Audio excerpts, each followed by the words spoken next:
instinctive. Wow. Just from their personality. Yeah. Welcome to Emotional Breakdowns. And today we have a wonderful topic here with Thereault. We're going to be talking about bullies. And before we started talking to Lori, and we're saying to have a bully, you need a victim. And with Lori's test, she will pinpoint the victim and the bully. So we're going to start with this wonderful topic today. Welcome, Lori, to Emotional Breakdowns. Thank you. So, thank you for having me once again. For those that are just tuning in, I am Thereault, and I own a company called Work It. And I help people figure out who they are, what their strengths are, and what possibly they could do with them in a career path. So today we're actually going to talk to that subject and make a little twist and talk about how to identify bullies within you or within somebody else, in the workplace, at home, with your children, all that good stuff. And one of the things that I would like to talk in here is that I'm always talking about the emotional side of everything we talk about. And as I said, we were talking behind cameras, what makes a bully, you know? And really, Lori was telling me that in a playground, you can tell who is the bully. So how would you explain that to people who's watching, Lori? Yeah, so as a personalities expert, I spent my entire life studying personalities, and as young as 5 years old, you can see it as you're bringing your kids to the playground. You can see the children, whether they're boys or girls, start to take control of the playground. Wow. And taking control of the playground means that it's your turn all the time, right? It's your turn all the time. It's your turn all the time. So you go to the line. It's my game. Right? And if you don't respond with a verbal get to the back of the line, you're going to respond with me pushing you over so that I can step over you to get in front of you. And there is bully women, there is bully men, there is bully kids, there is bully at any age, because the bully lives inside you, right? Mm-hmm. So it's not necessarily the way you bring up your child that makes your child a bully. It's about how you educate them about their behaviors after they've done that. So what I explained to Ada is a lot of the bullying, especially at 5 years old, is instinctive. It's instinctive to their personality that's being evolved, it's being developed, and being able to own those gifts, and obviously a bully's gift is being direct. How do you direct that gift in another direction so that they're not hurting people or affecting their mental health later. And this is very important what you just said, because you will see bullies as bad people, but some of them are not even bad people. It's just they had a bad life and somebody didn't really direct them in the way they should have been directed, right? Because as she said, the gift is being direct. It's expressing yourself. Like if you want to say something, you just say it right there, but you don't learn. I talk about chakras, energy centers, because that's your emotional level. So in this chakra right here, it's the communicator. And the communicator is the voice. But if you don't have a voice, you're in the quiet side, you're in the victim side. Mm-hmm. And then if you talk too much, you can be in the bully side.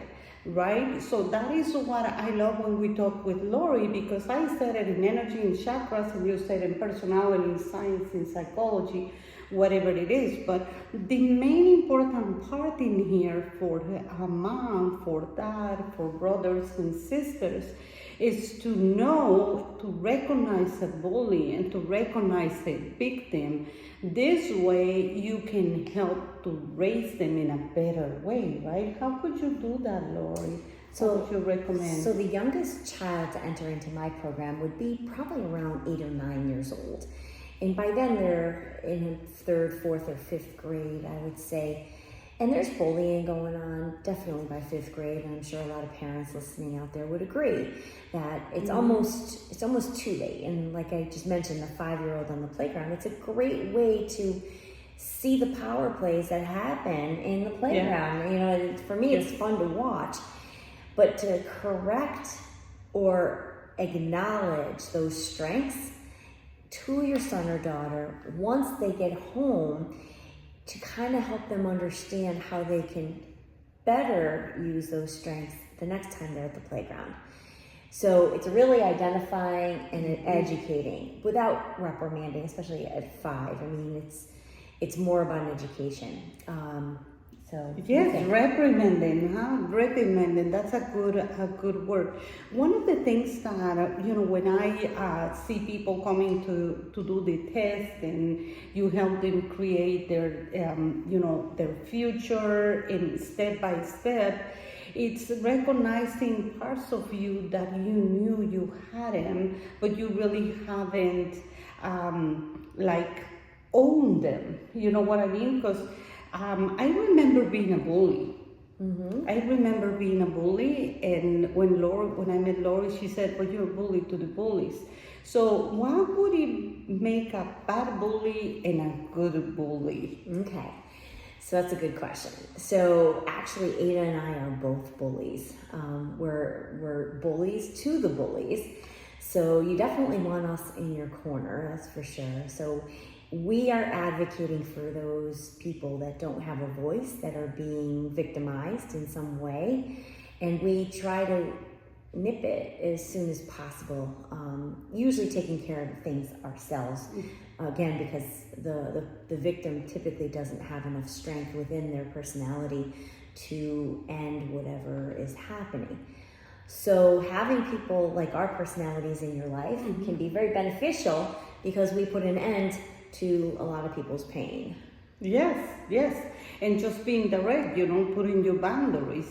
And we talk in other videos, stretching your elastic band, where people think that they can be bullies without being bullies, or I cannot be a bully and I'm a bully. It's kind of contradicting, but at the same time, we can do it, but that doesn't mean that it's in our nature.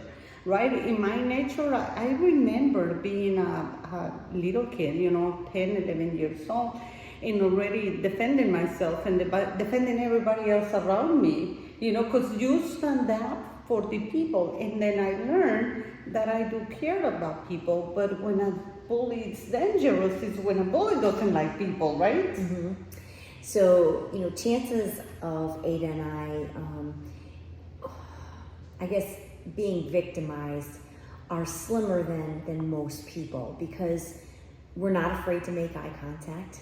Usually victims are afraid to make eye contact. So what happens is the true bullies out there will recognize their victim just by the lack of eye contact. How simple is that? So training your children to make eye contact can possibly save their lives. Yes, and that gave me the chills, because I have identified people who I try to look on the face, and they just do anything not to look in the face because they're hiding something, So it's really good to know this information to keep your children safe. Because sometimes you are in the playground, just like what you said, and there is a bully in there that is usually, like you said, directing, pushing, kicking, and everybody doesn't want to say anything, because maybe the parent is also a victim. Yeah, and one other thing that I want to bring up, and we've come out of COVID, and we have trained our children that masks could be part of everyday life. And what happens in today's